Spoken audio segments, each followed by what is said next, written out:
Hey folks, David Stewart here. Hope you guys are having a fantastic day. Let's talk about rereading books. This was a great comment from the comments. Can you give some opinions on rereading books? I've heard some people say you shouldn't reread books. I think you should reread books, but it depends on what book you're going to reread. Some books are disposable. That means that you read them, you're maybe entertained by them or annoyed by them and you don't like them, in which case you don't need to reread them. Most of the books I've read, I have never reread. Some books I have reread, and some books I've reread multiple times.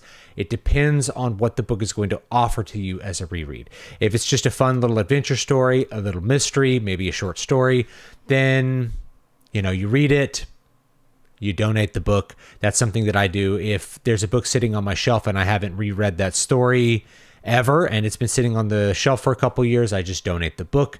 If the itch strikes me to read that book again in the future, I know I can usually pick up a copy somewhere or maybe get it from the library. Yes, you can get books from the library. So some stories are just a one and done experience, and there's absolutely nothing wrong with that. You donate the book when you're done, or you return it to the library. And some books stay with you, they stick around, and a lot of books will offer new and interesting things each time you reread them.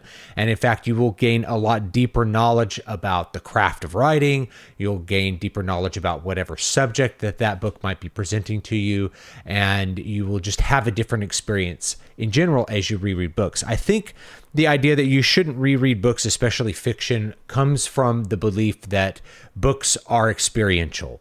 That is, you read them and there's some sort of experience you have when reading the book that is about maybe a surprise in the plot, or characters wanting to have characters do things and they finally do them.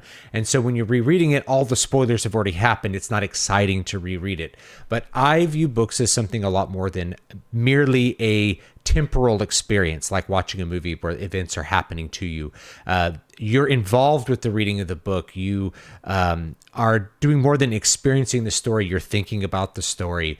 You are thinking about how the book relates to other things that you've read. And in a lot of cases, when you reread something, you've gained context in your life and you've read additional material that then recontextualizes what you have read before. And when you reread it, you gain a deeper understanding of what the author was trying to do. You gain a deeper understanding of what he was maybe trying to communicate, as well as the context of where that book exists. So I'm going to give you an example, which is this book right here, The Fellowship of the Ring. This is a book that I've probably reread more than any other book on my shelf, and there are really good reasons for this. This is a book that really begs to be read and reread and reread. This copy I got when I was in 6th grade. So I read The Hobbit when I was in 6th grade, and I heard there was more books. So I went down to the library, and they had a copy of Fellowship of the Ring. It had this great green library binding, and it was just an amazing book. I actually had to return it because it took me too long to read the book, and you can only keep a book checked out for 2 weeks, and there was another kid who wanted the book. And so I returned it. My mom bought me this I don't think this was a used book. It's very well loved. As you can see, it's coffee stained, and I've read this book a lot. It's had a lot of use.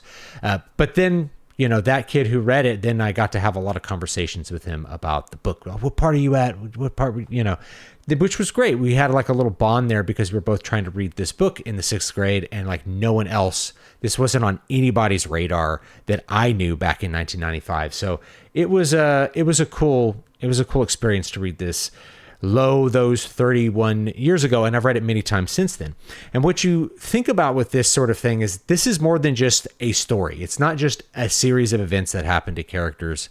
There's a really, really deep setting. And in fact, Tolkien's use of setting was so good and it was so deep that it completely rearranged the entire fantasy genre to where people start to think the fantasy genre should be about the setting and the deep lore of the setting and the history of the setting. And it really comes back to this. So if you read this book the first time, and I remember reading it for the first time, there was all kinds of things I didn't understand in it. There's references to history that I didn't understand. There's a part where Aragorn is singing this song about Luthien and Beren. Why is he singing the song? Who are Luthien and Beren? Well, after you're done reading that book, you go and you read the Silmarillion, and you gain the insight of what that poem is actually about and why Tolkien would have put it there, as well as who Aragorn is in relation to the characters from the Silmarillion, who Aragorn is and who Arwen is, and how he's basically singing about himself, as viewing himself as sort of a Baron-like character, a character struggling against impossible odds. But he's, so it's a great moment, that moment in the book, but it's also many other moments that get contextualized by you understanding more about the setting.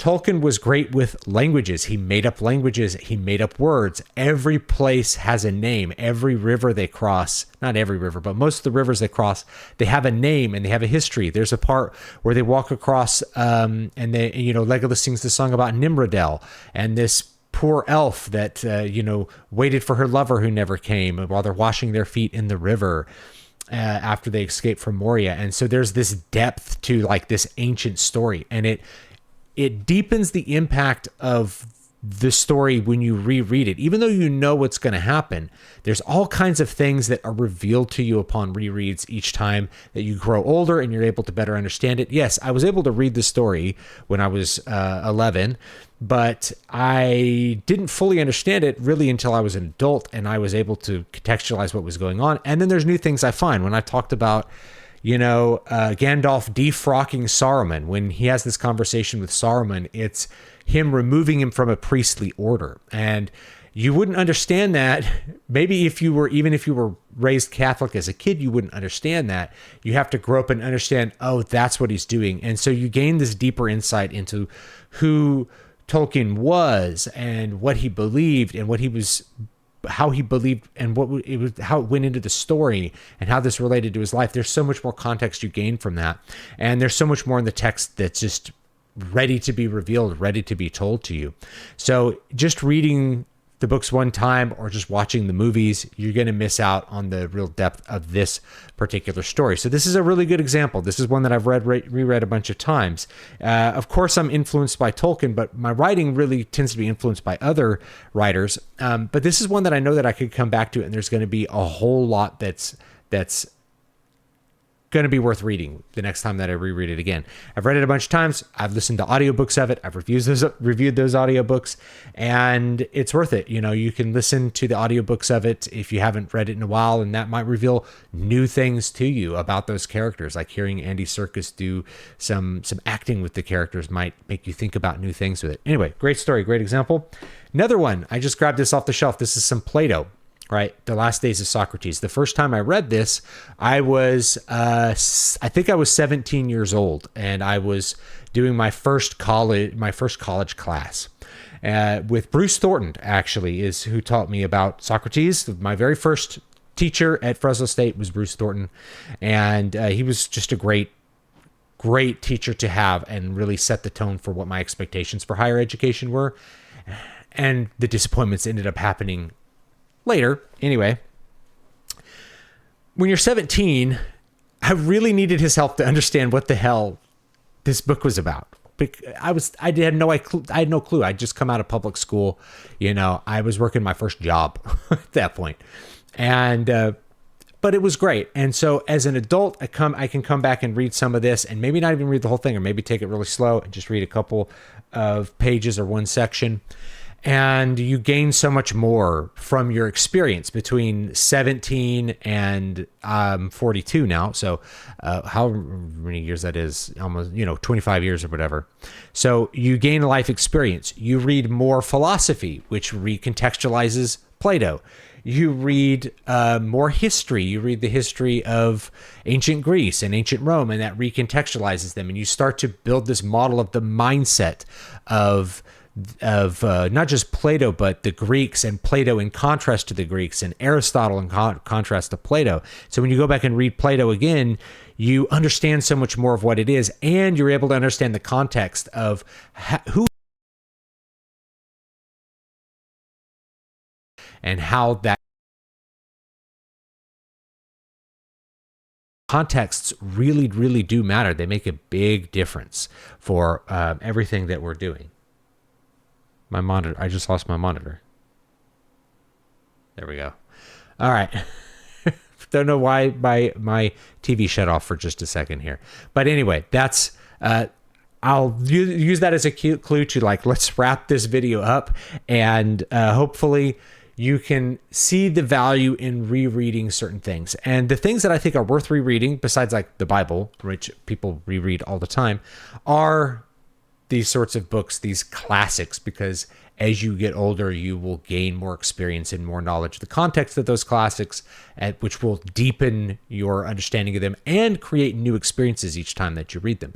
I'd also recommend, if you are interested in writing in a genre, that you read and reread the best things in that genre, the things that really speak to you the most about whatever that genre happens to be. You'll find that the classics in science fiction often offer a lot on a reread that you didn't get the first time because you weren't as concerned about the craft. The first time you read an exciting book, it might be an experience. It's like the events happening at you, kind of like a movie. But when you reread it, you are aware of how the author is constructing that story, what techniques he's using, and then that will give you ideas for how you can write your book better. So rereading as an author is really important, because that's where you're going to get to do that deep analytical work, which is going to make you a better writer. So anyway, those are my thoughts on that. I totally think you should reread books. It just depends on which ones. And sometimes you read a book and you don't want to reread it, and that's okay too. Not all experiences need to be repeated, and all experiences are really worth taking the time to repeat. So pick and choose which ones you're going to do that too. But yes, I think rereading books is definitely worth your time, depending on the book. Have a great one, and I'll see you all next time. Leave me your thoughts down below. Don't forget to check out my Patreon, where you can get books and music and all kinds of stuff, as well as get that stuff on Amazon. What sort of books have you reread? What's the most reread book in your library? I would love to know it. Anyway, I'll check you all next time. Have a great day.